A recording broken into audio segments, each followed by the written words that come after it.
Millionaire humiliates elderly man on a plane, but when she finds out who he is, she regrets it.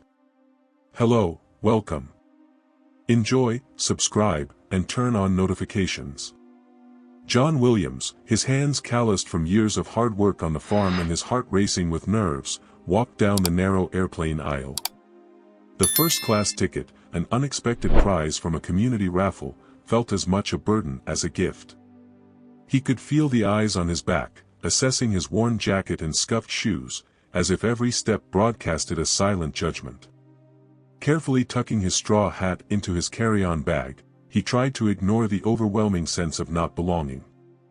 On the same flight, Grace Anderson made her grand entrance. Tall, elegant, and poised, she was the embodiment of luxury in her designer dress and sparkling jewelry that caught the light like tiny suns. Her perfume was expensive and captivating, leaving a lingering trail as she moved past the other passengers. When her gaze fell on John, with his simple demeanor and weathered hands, she stopped for a moment, intrigued by the contrast. She noticed him fumbling with his seatbelt, and a flicker of disdain crossed her face. Unable to resist, she said loudly enough for those around to hear, "Looks like they're letting second-class passengers into first class now. What's next?" Her words cut through the air like a blade. A few passengers nearby smirked, while others laughed outright. John felt his cheeks flush, but he kept his reaction internal. Raising his eyes, he met Grace's gaze for a brief moment.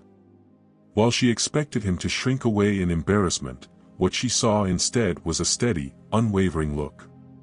Without saying a word, John turned his attention to the window, fastened his seatbelt, and settled into his seat.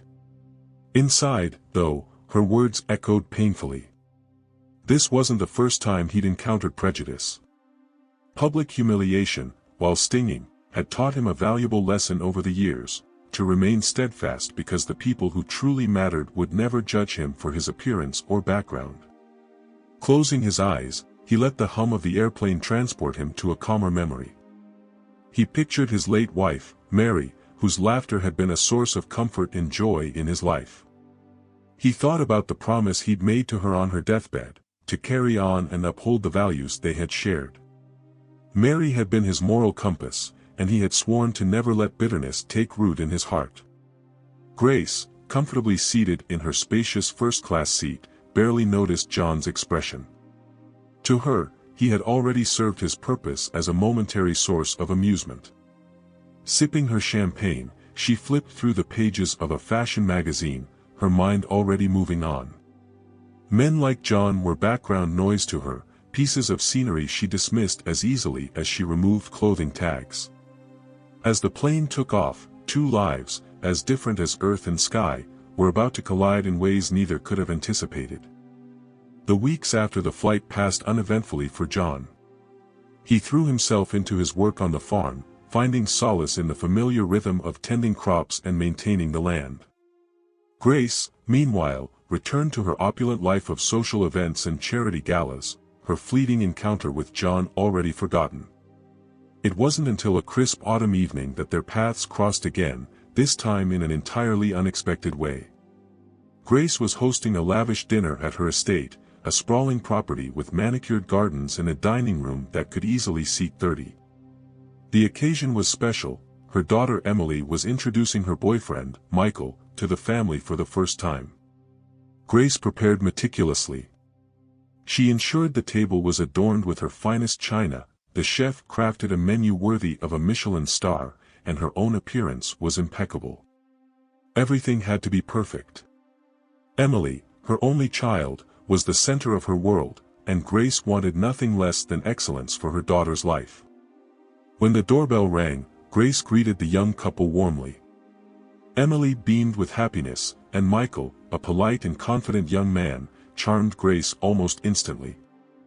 The three sat in the lounge, sipping drinks and exchanging pleasantries, until Emily casually mentioned that Michael's father would be joining them later. "Oh, wonderful," Grace said, smiling graciously. "What does your father do, Michael?" "He's a farmer," Michael replied with pride. "He owns a beautiful piece of land in the countryside. He's also an inventor," He's working on a new irrigation system that could really help other farmers. Grace froze, her smile faltering for the briefest moment. A flicker of recognition passed through her mind. Before she could say anything, the doorbell rang again.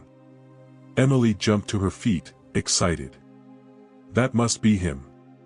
Grace followed her daughter to the door, her heart tightening with apprehension.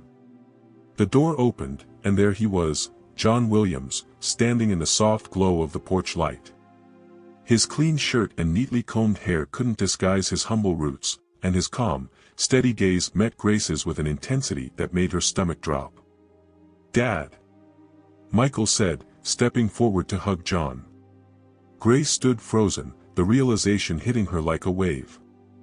The man she had mocked so openly on that flight was the father of the young man her daughter had fallen in love with. John, ever composed, extended a hand. "Grace Anderson, I presume," he said with a faint smile. "It's nice to see you again." The words were polite, but the weight behind them was undeniable. Grace struggled to find her voice, finally managing, "John. This is unexpected." Emily looked between them, puzzled. "Wait, you two know each other?" John glanced at Grace, his expression unreadable. "We've met." Grace forced a laugh, brushing off the tension. "A small world, isn't it?" she said, though her voice was tight. The evening continued, but the air between Grace and John was heavy with unspoken words.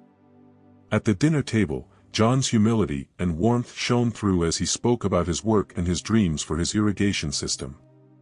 Grace listened quietly, her mind racing. She saw how Michael and Emily admired John, and for the first time, she felt a flicker of doubt about her own prejudices. As the evening came to a close, Grace found herself standing with John in the garden. The silence between them was charged. "I wasn't expecting this," she admitted, her tone softer than before. "Our worlds are so different." John looked at her, his voice steady. "Different doesn't mean incompatible, Grace. Sometimes it means we have more to learn from each other." Grace said nothing, watching him walk back into the house. For the first time in years, she felt unsure of herself. The collision of their lives was no longer a fleeting encounter.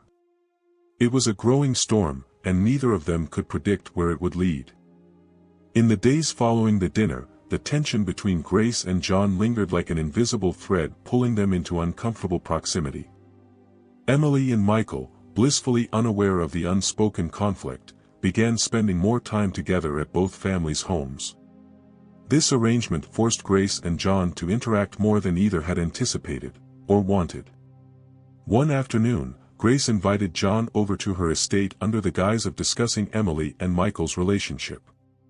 Her real intention, however, was to gauge the man she was now tied to by circumstance. The meeting took place in her sunlit garden, where the perfectly manicured hedges and rows of imported roses stood as a stark contrast to John's rugged appearance. He arrived on time, his posture relaxed but his expression guarded. Grace, dressed in a tailored suit, offered him tea in porcelain cups so delicate they seemed out of place in his hands. "Let me get straight to the point," Grace began, her tone crisp. "Michael is a fine young man, and I respect what he's achieved. But I have concerns about Emily's future. She's grown up in a world of opportunity, and I want to ensure she continues to thrive." John took a measured sip of tea before responding. "And you think my son's background might prevent that?" Grace hesitated but didn't shy away. "It's not about backgrounds, John. It's about stability. I want to know if Michael can provide Emily with the life she deserves." John set the cup down carefully. "Michael's a hard worker, Grace. He's ambitious, respectful, and loves your daughter. If those aren't qualities of a good future, I don't know what is." Grace leaned forward slightly. "But love doesn't pay the bills or secure a stable lifestyle. Emily has dreams, and I don't want her to feel limited." John's jaw tightened, but his voice remained calm. "You assume Michael's dreams are small because of where he comes from. Have you considered that his ambitions might align with Emily's? That they could build a future together on their terms? The conversation hung in the air, each word a thinly veiled challenge. You know, Grace, John continued, his voice softening, I didn't grow up with much, but I've always believed that what truly matters is how you treat others and how hard you're willing to work for what you care about. If Emily's happiness matters to you as much as it should, maybe it's time to trust her judgment. Grace sat back, momentarily at a loss for words. No one had ever spoken to her with such quiet conviction. As John stood to leave, he turned to face her. I may not have your wealth, but I've built a life of value. Don't underestimate what Michael learned from that. Grace watched him walk away, feeling a mix of frustration and something else she couldn't quite name, a faint hint of admiration. That evening, as Grace sat alone in her study, her mind replayed the conversation. She had always prided herself on being a woman of principle, but for the first time, she questioned whether her principles were rooted in wisdom or fear. Meanwhile, John returned to the farm, where Michael was waiting for him. How did it go? Michael asked, concern etched on his face. John clapped his son on the shoulder. She's tough, but she's a mother who wants the best for her daughter. That's something I can respect, even if we don't see eye to eye yet. As the stars emerged in the night sky, both Grace and John found themselves reflecting on the same unspoken truth: their lives, though vastly different, were now intertwined. The question was whether those differences would divide them further, or bring them closer together. A week passed, and Grace tried to push the conversation with John to the back of her mind. Yet, his words lingered like an unfinished melody, challenging the convictions she had held for so long. She found herself observing Michael more closely during his visits, searching for cracks in the image Emily so clearly adored. To her frustration, Michael's character seemed unshakable. One evening, during a quiet dinner at home, Emily noticed her mother's distant demeanor. Grace, usually composed and engaging, was picking at her food, her mind elsewhere. Mom, is something bothering you? Emily asked, setting her fork down. Grace hesitated, considering whether to share her thoughts. Finally, she said, I've been thinking about your future, Emily. I want to make sure you're choosing a path that aligns with your dreams. Emily frowned, her brows knitting together. Are you saying you don't think Michael is part of that path? Grace sighed, trying to tread carefully. Michael is a wonderful young man. But relationships are complicated, and the differences between his world and ours might create challenges you haven't thought about yet. Emily's voice grew firm. Mom, Michael and I love each other. We've talked about our future. He supports my dreams, and I support his. Isn't that what matters? Before Grace could respond, Emily stood, her chair scraping against the floor. You've always taught me to judge people by their actions, not their circumstances. Why are you being so unfair to Michael, and to his family? The words hit Grace like a blow. As Emily left the room, Grace sat in silence, grappling with her daughter's honesty. Meanwhile, on the farm, John faced his own doubts. Late one night, Michael joined him in the barn, where John was tinkering with the latest prototype of his irrigation system. The machine was supposed to revolutionize water usage for small farmers, but it wasn't working as planned.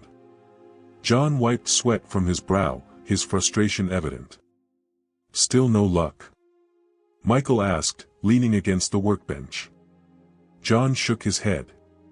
It's close, but not quite there. I know the design works in theory, but something's off. Maybe it's me, I'm not sure I'm the right person to make this happen. Michael frowned. Dad, don't say that. You've put your heart into this project. If anyone can figure it out, it's you. John exhaled heavily, his shoulders sagging. Sometimes, son, it feels like no matter how hard you work, people will only see where you come from, not where you're going. That's a hard thing to carry. Michael placed a hand on his father's shoulder. I see you, Dad. And I know Emily sees you too. What you're doing matters. Don't let anyone make you doubt that." John nodded, but the weight of his doubts lingered. The next day, Grace found herself standing in her vast, empty garden. Her estate, with its manicured beauty, suddenly felt hollow. She thought about Emily's words, about John's steady confidence in his son, and about the life she had built around appearances and expectations.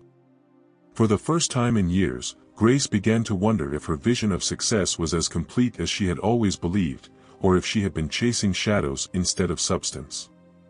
Both Grace and John, in their separate worlds, were beginning to confront the same question: how much of their own pride was holding them back? Grace was in her study the next morning, reviewing her finances, when a sharp pang of reality struck her. The numbers were bleak. Her once thriving investments were faltering, and the pressure of maintaining her extravagant lifestyle was beginning to take its toll. She closed the ledger with a frustrated sigh and leaned back in her chair, staring at the ornate ceiling. For years, she had prided herself on her ability to manage wealth, but now, cracks in that carefully built facade were becoming impossible to ignore. Her estate, her social status, and everything she had worked to preserve felt precariously close to slipping away. That same day, John, unaware of Grace's troubles, was preparing for a local agricultural expo. Despite his doubts, he had decided to present his irrigation prototype publicly. It wasn't perfect, but he hoped to draw interest from potential investors or collaborators. As he loaded the equipment into his truck, Michael approached him, phone in hand. "Emily just called," Michael said, his tone careful. "Her mom heard about the expo and wants to come. She thinks she might know people who could help." John paused, his hands resting on the truck bed.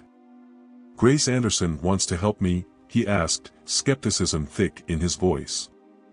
Michael shrugged. "Emily says she's serious. Maybe it's worth a shot." John considered this, his expression thoughtful. "If she's coming, it's not just for me. She's got her reasons. But if she's willing to help, I'll hear her out." Later that afternoon, Grace arrived at the expo, her presence as commanding as ever. Dressed in a tailored coat and heels that seemed impractical for a dusty field, she turned heads as she walked toward John's modest booth. "Grace," John greeted her, his tone neutral. "John," she replied, offering a polite nod. "Emily told me about your project. I thought I'd see it for myself." John gestured to the irrigation system, a sturdy yet unpolished prototype made of pipes, pumps, and an intricate array of valves. "It's not much to look at," he said, "but it's functional. The idea is to make something affordable and efficient for small farmers. It could change how they manage water, especially during droughts." Grace examined the system, her critical eye taking in every detail. "You've done this all on your own?" "Mostly," John admitted. "A lot of trial and error. I'm hoping to find someone who believes in it as much as I do, someone who can help take it further."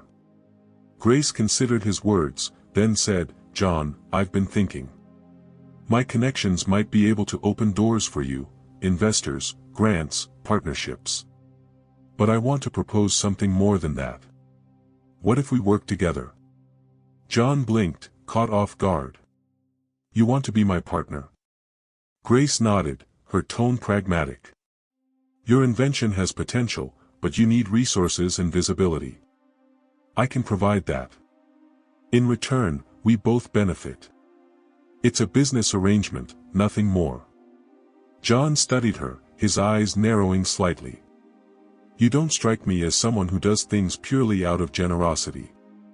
"Why now?" Grace hesitated, then admitted, "I have my reasons. Let's just say this is an opportunity for both of us to prove something, to ourselves and to others." John considered her words. While her motives weren't entirely clear, he saw sincerity behind the guarded expression. For all their differences, they were both standing at a crossroads, facing the possibility of change. "All right," John said finally. "Let's give it a shot. But if we're doing this, it's on equal footing. No condescension, no hidden agendas." Grace extended her hand. "Agreed." As their hands met in a firm shake, the partnership felt like the start of something neither of them fully understood. It was a leap of faith for both, a chance to bridge their worlds in ways neither had anticipated. As they began discussing plans for the system's future, their guarded animosity gave way to a tentative sense of possibility. For the first time, it seemed they might achieve something neither could do alone. The partnership between John and Grace started cautiously. Each carried their own reservations, but necessity forced them to navigate their differences. John's farm became the hub of their collaboration, a setting that brought Grace far from her comfort zone. The first morning Grace visited the farm, she arrived in a sleek black sedan, her attire immaculate, a tailored jacket, designer boots, and a scarf draped elegantly over her shoulders. She stepped out of the car, looking at the weathered barn and sprawling fields with a mix of curiosity and skepticism. John emerged from the barn, wiping grease from his hands onto a rag. His jeans were dusted with dirt, and his boots were caked with mud. He gave her a once-over and chuckled. "You might want to trade those boots for something sturdier.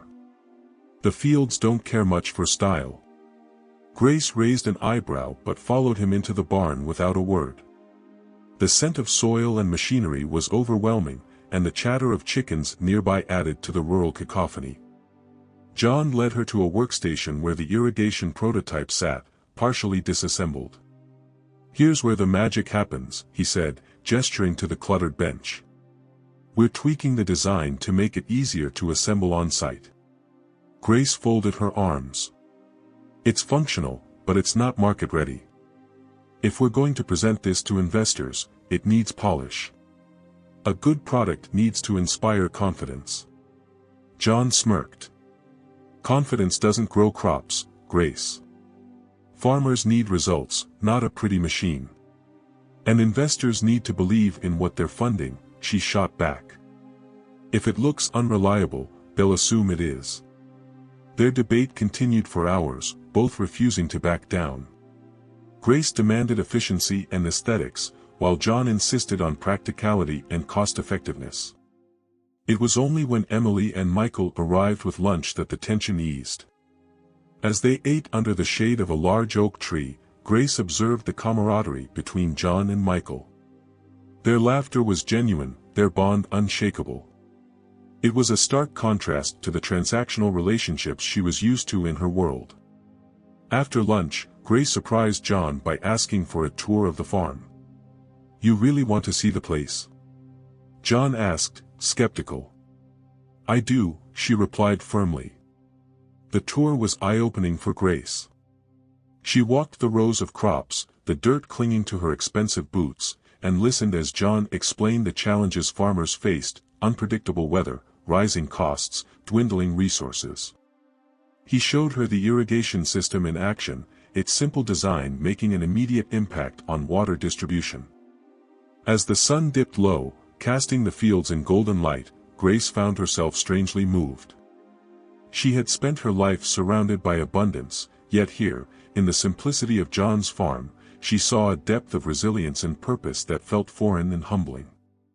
Later that evening, as she sat on the porch with John, the quiet of the countryside settling around them, she spoke softly. "I didn't realize how much goes into this life," she admitted. "It's different from anything I've known." John glanced at her, his expression thoughtful. "It's honest work. Hard, but worth it. You see the results of what you put in." Grace nodded, her gaze distant. "In my world, it's all about appearances. Sometimes, I wonder if we've forgotten what real value looks like." For the first time, John saw a vulnerability in Grace that he hadn't expected. "Maybe this partnership isn't just about the irrigation system," John said after a pause. "Maybe it's about learning from each other."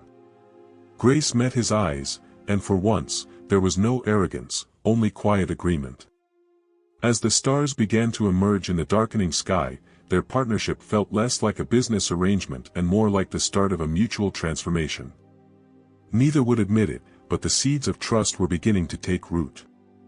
As weeks turned into months, the partnership between John and Grace evolved. While they made progress on refining the irrigation system, their interactions remained peppered with moments of tension. Grace's insistence on strategy and presentation often clashed with John's hands-on practicality. Yet, beneath their arguments, a growing respect was undeniable.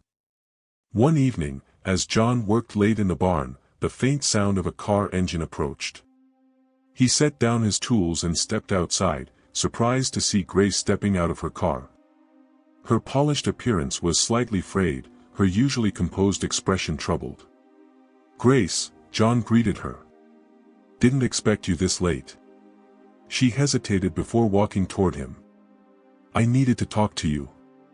It couldn't wait." John gestured toward the barn. "Come on in. It's not much, but there's coffee." Inside, Grace looked around the dimly lit workspace. The scent of oil and earth lingered, and blueprints covered one side of the workbench. She took a seat on an old stool, uncharacteristically quiet. John poured 2 mugs of coffee, setting one in front of her.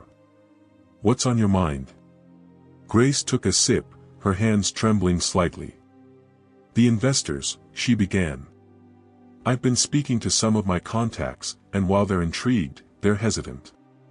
They think the system isn't scalable or market-ready." John's jaw tightened, but he kept his tone even. "That's the point of refining it.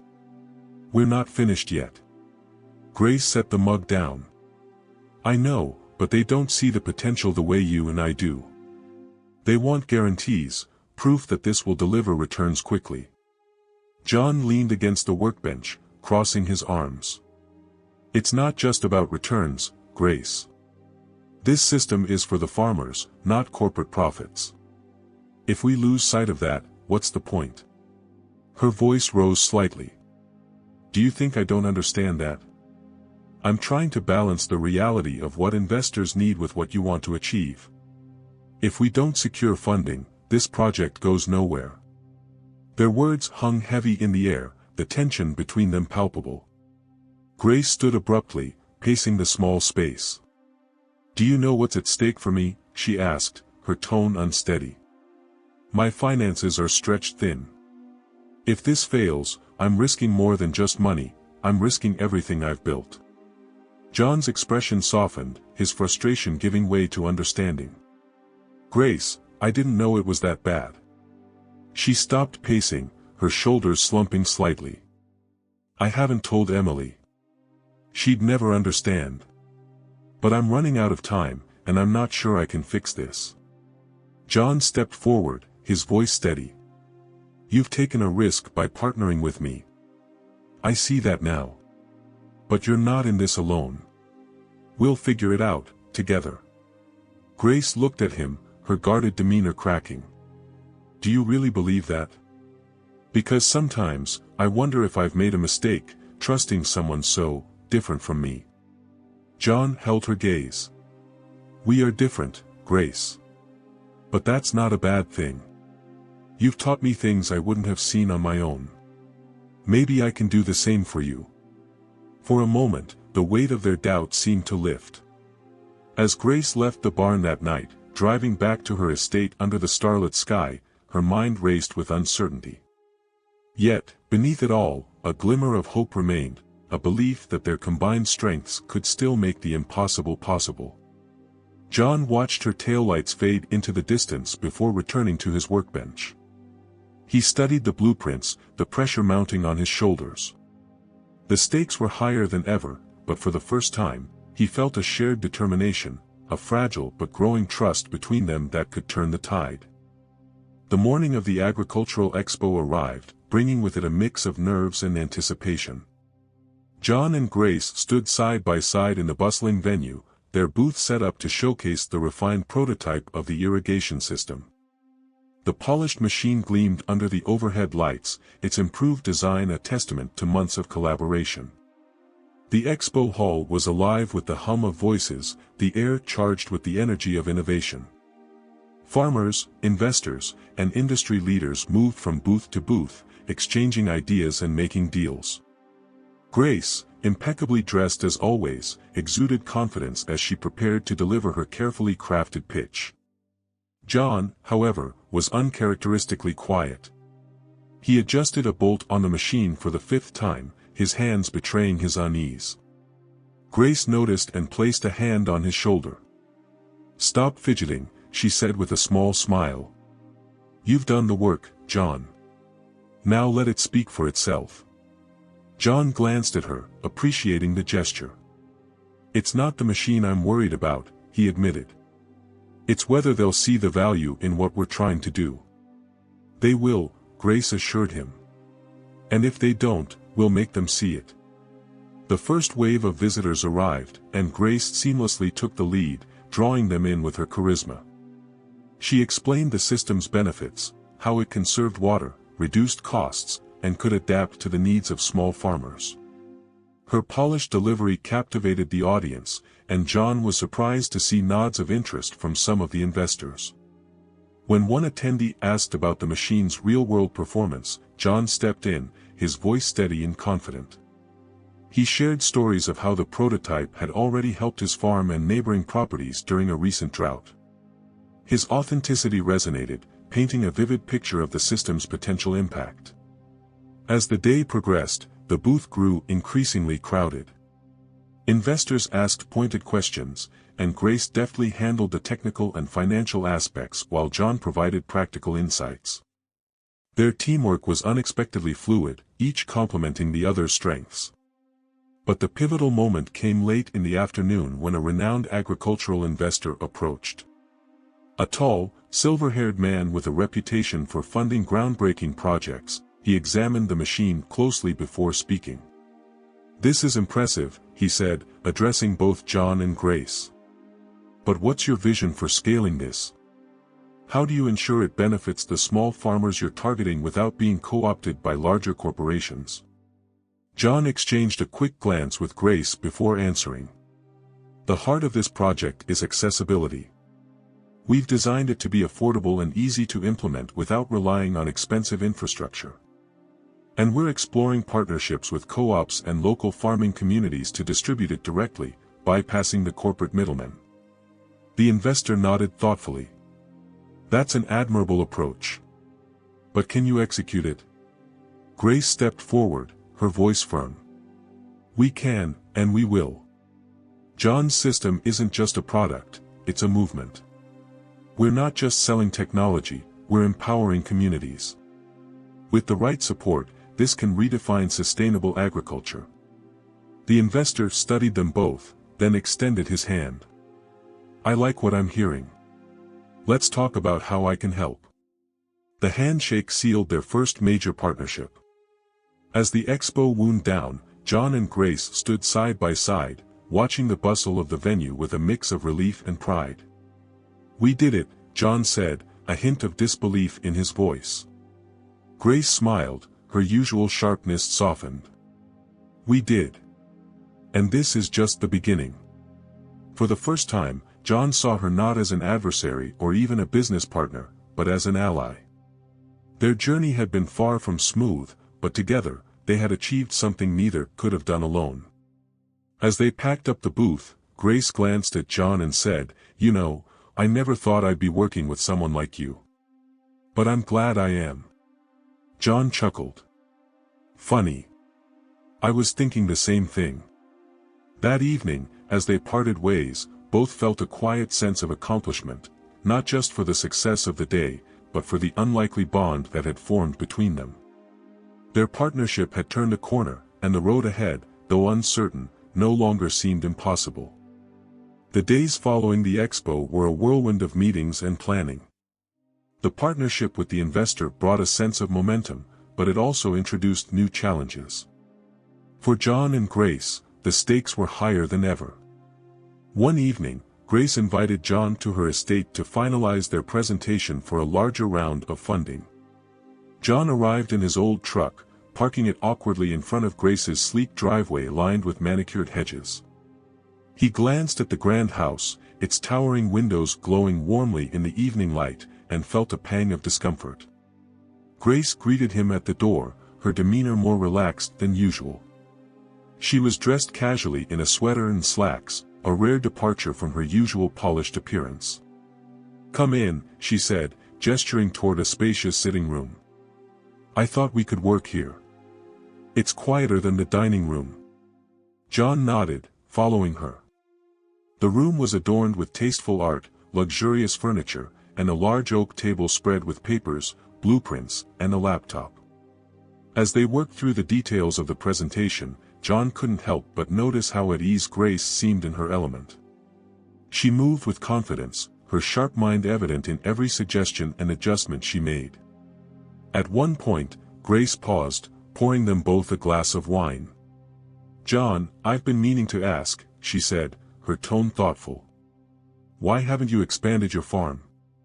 With your ingenuity, you could have grown into something much larger by now."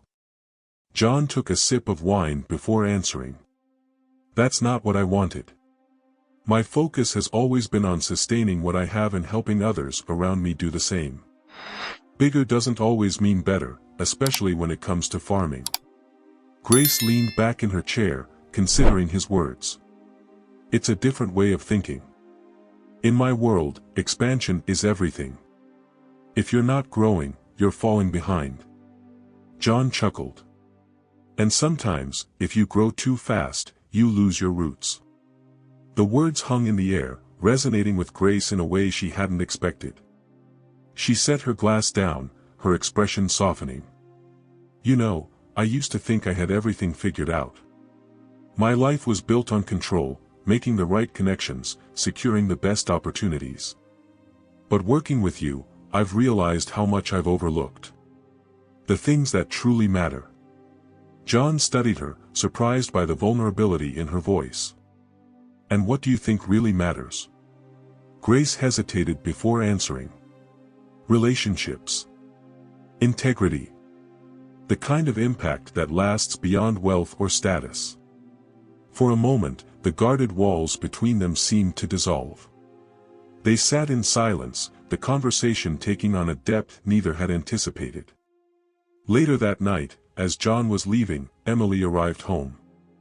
She greeted him warmly, hugging him before turning to her mother. "Mom, are you coming to the community fundraiser this weekend?" Emily asked. "Michael and I are helping organize it, and I think it would be good for you to see where he grew up." Grace hesitated, glancing at John, who gave her an encouraging nod. "I'll come," Grace said, her voice steady. Emily beamed. "You'll love it. It's simple, but it's real. You'll see."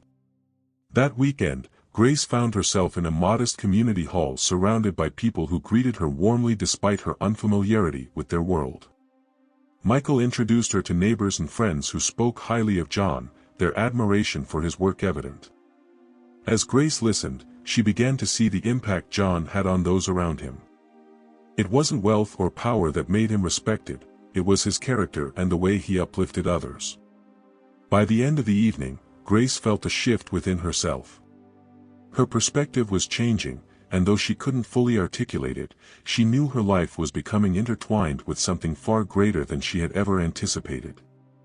The bridges of understanding between their worlds were no longer just theoretical, they were real, growing stronger with each passing moment. The community fundraiser left a lasting impression on Grace. For the first time, she experienced the warmth of a world built on trust and mutual support rather than ambition and appearances.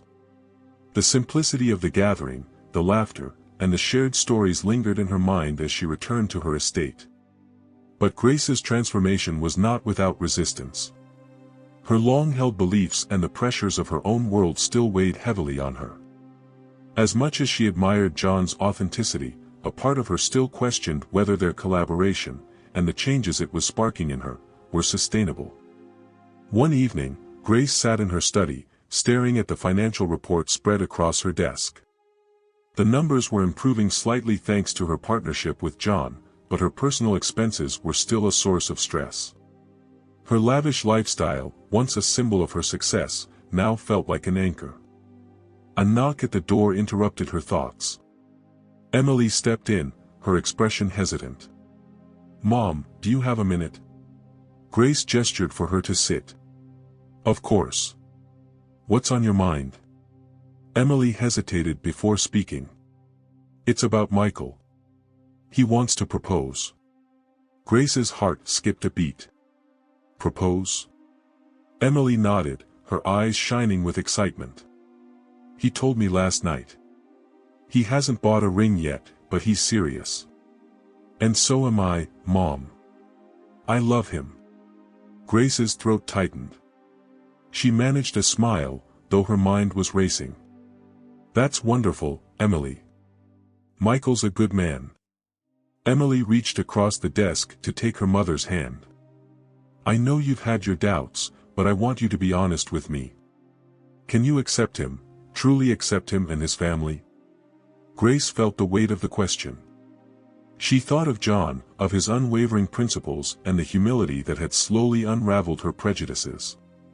She thought of Michael, who embodied the best parts of his father, and of Emily, who had flourished in this unlikely relationship. I'm trying, Emily, Grace admitted softly.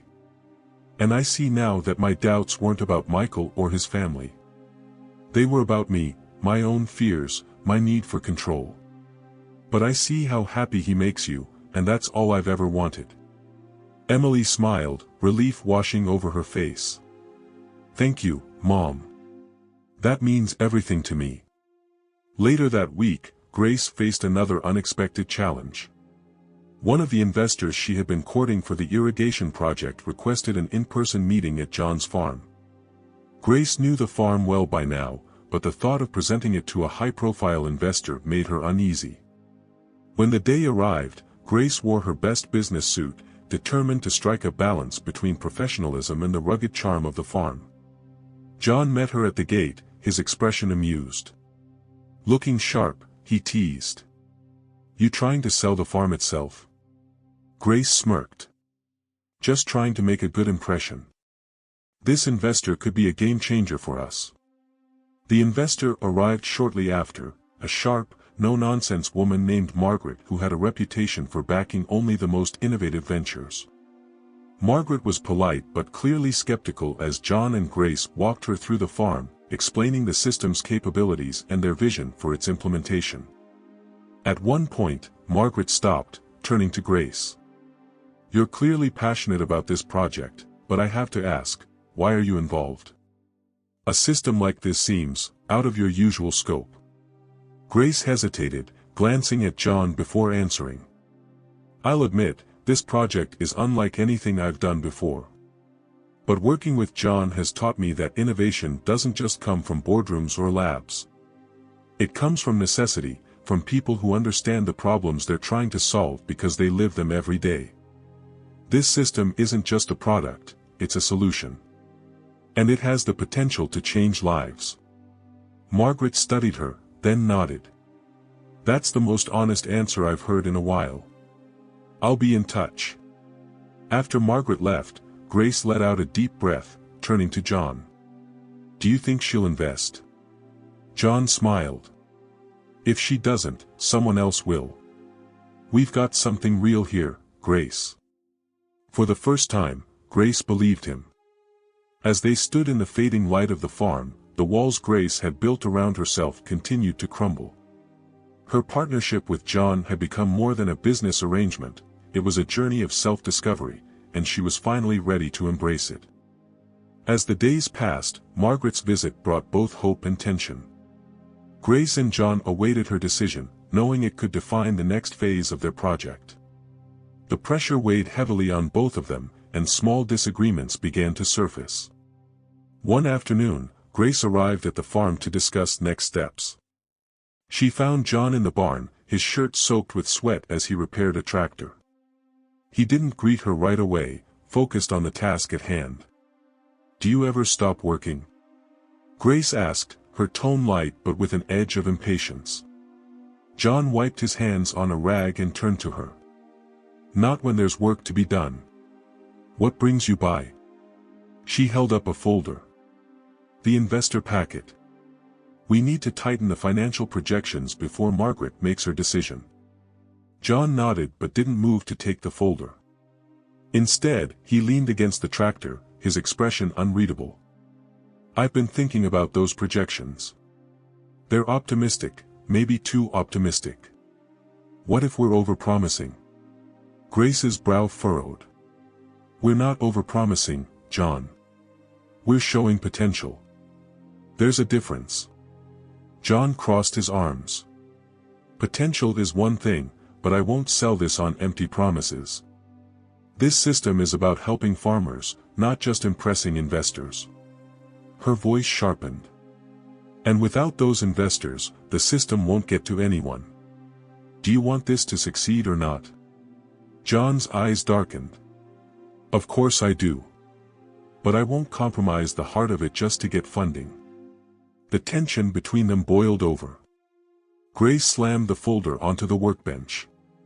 You think I don't care about this project? That I'm just in it for the money? I've put everything on the line for this, John, my reputation, my resources. Don't act like you're the only one with something to lose. John's voice remained calm but firm. I know you've taken risks, Grace. But this isn't just about money or reputation. It's about people, farmers who are barely making it. If we forget that, we've already failed. The words hung in the air, their opposing values laid bare. Grace felt her frustration twist into something deeper, an uncomfortable recognition of how much her world of wealth and influence had shaped her thinking. I'm trying to meet you halfway, John, she said quietly, her voice strained. But sometimes it feels like you don't trust me. John sighed, his shoulders relaxing slightly. It's not about trust. It's about making sure we don't lose sight of why we started this in the first place. For a moment, they stood in silence, the weight of their partnership pressing down on both of them. Finally, Grace spoke, her tone softer. Maybe we need to remind ourselves why we started this, she said. I've been so focused on the future that I've forgotten what this system means to you, and to the people it's for. John nodded slowly. And maybe I need to trust that you're not just here for the money. That you see the bigger picture too. Their conversation ended without resolution, but the cracks in their partnership had been exposed. Both walked away with doubts, questioning not only their approach but their ability to bridge the gap between their worlds. That evening, Grace sat alone in her study, staring at the investor packet. Her polished world of spreadsheets and projections suddenly felt hollow. She thought about John's words, about the farmers he was fighting for, and realized she had been so focused on winning that she had lost sight of the purpose behind it all. Meanwhile, John stood in his barn, staring at the irrigation system. For the first time, he wondered if he had been too rigid, too unwilling to bend. The weight of their partnership, and their differences, hung heavy on his heart. The breaking point had come, but whether it would shatter them or make them stronger was still unclear. The tension from their argument lingered like a storm cloud over the following days. Grace buried herself in her work, refining the investor packet with meticulous care, while John focused on the practical side of their project, testing the irrigation system in real-world conditions. Neither reached out to the other, both unsure how to bridge the widening gap. It wasn't until a community meeting at a nearby town hall that their paths crossed again. The meeting, organized by local farmers, was meant to discuss the growing challenges of drought and rising costs. Grace attended at Michael's urging, while John was invited to present his irrigation system as a potential solution. The modest hall was packed with farmers, their families, and a few local officials. Grace entered quietly, her tailored coat contrasting starkly with the faded overalls and work boots around her. She spotted John at the front of the room, standing beside a simple display of his system's components. He glanced at her briefly, his expression neutral, before turning back to the crowd. When it was his turn to speak, John stepped forward, his voice steady but heartfelt. This isn't just about a piece of machinery, he began. It's about survival. I've lived through seasons where the rain didn't come, where crops withered, and families struggled to put food on the table. This system is my way of giving back, of making sure we have the tools to weather the storms, and the droughts, that come our way. His words resonated deeply with the crowd. Grace watched in silence, moved by the authenticity of his message. For all her expertise in delivering polished presentations, she realized she could never replicate the raw power of John's sincerity. As the meeting ended, farmers crowded around John, asking questions and offering words of encouragement. Grace stayed back, observing the scene until the room began to empty. Finally, she approached him, her heels clicking softly against the worn wooden floor. "You spoke well," she said, her voice gentle. John looked at her, his guarded expression softening slightly. "Thanks. I wasn't sure how it'd be received." "They trust you," Grace replied. "It's something I've always envied about you, how easily people believe in what you stand for." John studied her for a moment before responding. "You know, Grace, they listened because they know I've been where they are. It's not about being perfect, it's about being real." She nodded, her gaze dropping briefly. "I've been thinking a lot about what you said the other day. About why we started this. You're right, I've been so focused on making this a success that I've lost sight of who it's for." John crossed his arms, his tone thoughtful. "And maybe I've been too stubborn to see the bigger picture. The farmers need this, but we can't get it to them without the investors. Maybe it's time we met in the middle." Grace smiled faintly. "You're suggesting compromise?" John chuckled. "Don't get used to it." Their laughter broke the tension, a small but meaningful step toward reconciliation. As they walked out of the hall together, the cool night air wrapped around them. For the first time in weeks, the distance between them felt less insurmountable. "You know," Grace said, glancing at John, "if we're going to make this work, we'll need to trust each other a little more." John nodded, his gaze steady. "I think we're getting there." Though the challenges ahead remained daunting, for the first time, both felt a renewed sense of hope. Their partnership, strained but unbroken, had weathered its first true test, and come out stronger. The tentative truce between Grace and John set the stage for a pivotal moment in their journey. Days after the town hall meeting, Michael approached his father with a request that carried both excitement and nervousness. "Dad, I need your help," Michael said one evening, sitting with John on the porch. John raised an eyebrow, leaning back in his chair. "Help with what?" Michael hesitated, his hands fidgeting slightly. "I'm going to propose to Emily. And I want it to be perfect." A wide smile broke across John's face. "About time," he said with a chuckle. "What do you have in mind?" Michael explained his plan, a simple yet heartfelt proposal on the farm where their love had blossomed. He wanted Emily to feel the connection between their lives, a union that represented their shared dreams and values. John nodded, pride shining in his eyes. "Let's make it special." In the following days, father and son worked tirelessly to prepare a spot under the sprawling oak tree at the edge of the farm. Fairy lights were strung through the branches, and a rustic table was set with wildflowers and candles. The scene was intimate and magical, a reflection of the love that had grown between Michael and Emily. Meanwhile, Emily had no idea what was unfolding. Grace, however, was in on the secret. When Michael told her of his plan, she had initially been cautious. But seeing his sincerity and knowing how much he adored her daughter, she agreed to help in her own way. On the evening of the proposal, Grace drove Emily to the farm under the pretense of a casual dinner. Emily, dressed simply but beautifully, was surprised to find the farm so quiet. "Where is everyone?" she asked as they stepped out of the car. Grace smiled, her usual sharpness softened by emotion. "Just go to the oak tree," she said, gesturing toward the glowing lights in the distance. Confused but intrigued, Emily followed the path lined with lanterns. As she approached, she saw Michael standing beneath the tree, his hands clasped nervously in front of him. Her breath caught as she took in the scene, the lights, the flowers, and the man she loved waiting for her. "Michael," she called softly, her voice trembling. He turned, his face lighting up at the sight of her. "Emily," he began, his voice steadied despite his nerves, "from the moment I met you, you changed my life. You've shown me love, strength, and a future I never thought I'd have. I can't imagine a life without you by my side." He dropped to one knee, pulling a small box from his pocket. Inside was a simple, elegant ring. "Will you marry me?" Tears welled in Emily's eyes as she nodded, her voice breaking. "Yes. Of course, yes." Michael slipped the ring onto her finger before pulling her into his arms.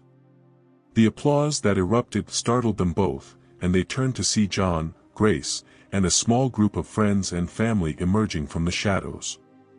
Emily laughed through her tears. "You planned this?" Michael grinned. "I had some help." Grace stepped forward, her usual composure replaced by a rare vulnerability.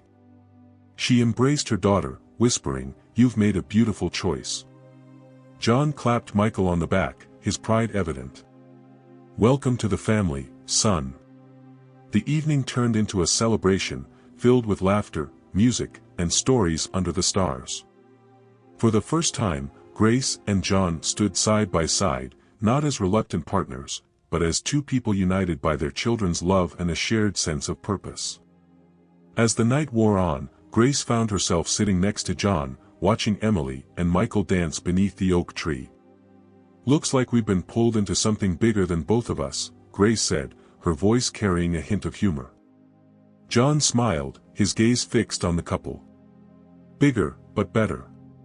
In that moment, the divide between their worlds seemed to shrink, replaced by a shared hope for the future. Their journey was far from over, but for the first time, it felt like they were truly walking the same path. Months passed, and the farm bustled with activity as preparations for Emily and Michael's wedding reached a fever pitch. True to their roots, the couple had chosen to marry on John's land, under the same oak tree where Michael had proposed. The wedding would be a blend of rustic charm and modern elegance, reflecting the union of their families and worlds. Grace, who had initially been apprehensive about the simplicity of the venue, surprised even herself by diving into the planning. She worked alongside John, ensuring that every detail was perfect.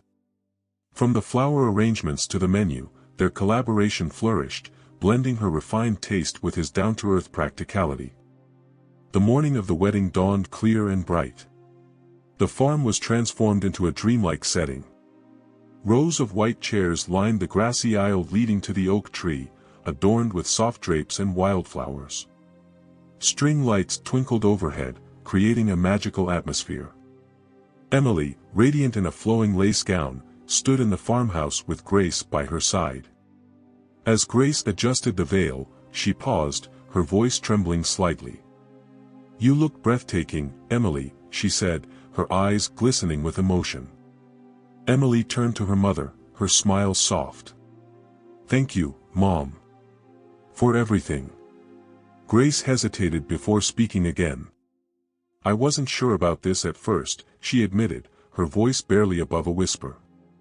"But seeing how happy Michael makes you, and how strong the two of you are together, I've never been more proud of you." Emily hugged her mother tightly. "You've come so far, Mom. I hope you know how much that means to me." Meanwhile, outside, John stood with Michael, helping him adjust his tie. "Nervous?" John asked with a teasing smile. Michael laughed, his hands fidgeting. "A little. But mostly excited. I've waited for this day for so long." John clapped him on the shoulder, his voice steady. "You're a good man, Michael. Emily's lucky to have you. And you're lucky to have her. Take care of each other, that's all that matters." The ceremony was a perfect blend of emotion and joy. As Emily walked down the aisle on John's arm, Michael's eyes filled with tears. The vows they exchanged under the oak tree were heartfelt, drawing laughter and tears from their guests. Grace and John stood together, watching their children start a new chapter. For Grace, it was a moment of profound transformation. She had spent so much of her life focused on appearances and success, but now, she saw the true meaning of love and partnership. After the ceremony, the celebration began. Guests danced on the open lawn, enjoyed farm-to-table cuisine, and shared stories around a bonfire. John and Grace found themselves at a small table on the edge of the festivities, sipping wine and reflecting on everything that had brought them to this moment. "You know," Grace said, her tone lighter than usual, "if someone had told me a year ago that I'd be sitting here, at a farm wedding, drinking wine with you, I would have laughed in their face." John chuckled. "And if someone had told me I'd be working with you, I probably would have run in the opposite direction." They shared a laugh, the kind born from shared struggles and unexpected connections. "You've changed, Grace," John said after a pause. "For the better. And I mean that." Grace met his gaze, her expression thoughtful. "I could say the same about you. This partnership, this journey, it's taught me more than I ever expected." As the evening wound down, the newlyweds approached their parents, pulling them onto the dance floor. For the first time, Grace and John danced together, their movements hesitant but genuine. Under the twinkling lights, surrounded by love and laughter, they realized that the differences that once divided them had become the foundation of something extraordinary. Their partnership was no longer just about the irrigation system or even their children, it was about the legacy they were building together. The night ended with a sense of fulfillment and hope, the first chapter of a new story waiting to unfold. The months after Emily and Michael's wedding brought a sense of calm and purpose to both families. The success of the irrigation project, bolstered by Margaret's investment and the unwavering support of the farming community, began to ripple beyond their small town. Orders for the system poured in, not just from nearby farms but from agricultural cooperatives across the country. John and Grace, now true partners, worked tirelessly to keep up with demand. Their once reluctant collaboration had blossomed into a friendship built on mutual respect. Grace brought structure and vision, turning John's practical designs into a scalable business. John, in turn, grounded Grace, reminding her of the human impact behind every decision. One crisp autumn morning, Grace arrived at the farm for their weekly meeting. The air was filled with the scent of hay and the faint hum of machinery as workers installed a new batch of irrigation systems. "Good timing," John said, stepping out of the barn to greet her. "We just got an inquiry from an international group. They're interested in adapting the system for arid regions overseas." Grace raised an eyebrow, impressed. "Global expansion already? Not bad for a humble farmer." John smirked. "And a high society socialite." They both laughed, the tension that had once defined their relationship now replaced by a comfortable rhythm. Later, as they walked through the fields together, Grace paused, looking out over the land. "Do you ever stop to think about what we've built here?" she asked. John nodded, his expression thoughtful. "Sometimes. But it's not just about what we've built, it's about what it'll mean for the future." Grace glanced at him. "Do you ever regret taking the risk? Partnering with someone so different?" John shook his head. "Not for a second. You pushed me to see things I never would have seen on my own. And together, we've created something that'll outlast us both." Grace smiled, a warmth spreading through her chest. "I feel the same. This has changed me, John. More than I ever thought possible." That evening, a community event was held to celebrate the success of the irrigation project. Farmers from all over the region gathered at the farm, bringing food, music, and stories. Emily and Michael, now expecting their first child, joined the festivities, their happiness radiating to everyone around them. During the celebration, Grace was invited to speak. She stood on the small stage, looking out at the sea of faces, faces she had once considered so different from her own. "When I first came here," she began, her voice steady but emotional, "I thought I knew what success looked like. But working with John and being part of this community has shown me something far greater. Success isn't measured by wealth or power, it's measured by the lives we touch and the legacy we leave behind." The crowd erupted into applause, and Grace stepped down, finding her way back to John. "Not bad," he said with a grin. "You're starting to sound like a farmer." She laughed. "And you're starting to sound like a businessman." As the night wore on, they sat together on the farmhouse porch, watching the stars. The sound of laughter and music drifted on the cool breeze, and for a moment, everything felt perfect. "This," Grace said softly, "is what I want to remember. Not the meetings, the deals, or the challenges, but this." John nodded, his gaze fixed on the horizon. "We've built something real, Grace. Something worth remembering." Years later, the irrigation system would become a cornerstone of sustainable farming practices, transforming communities worldwide. But for John and Grace, the true success of their journey lay in the lives they had touched and the bonds they had forged. Their story wasn't just one of innovation or partnership, it was one of transformation, unity, and the enduring power of human connection. And as they sat together, watching the future unfold before them, they knew their legacy was secure.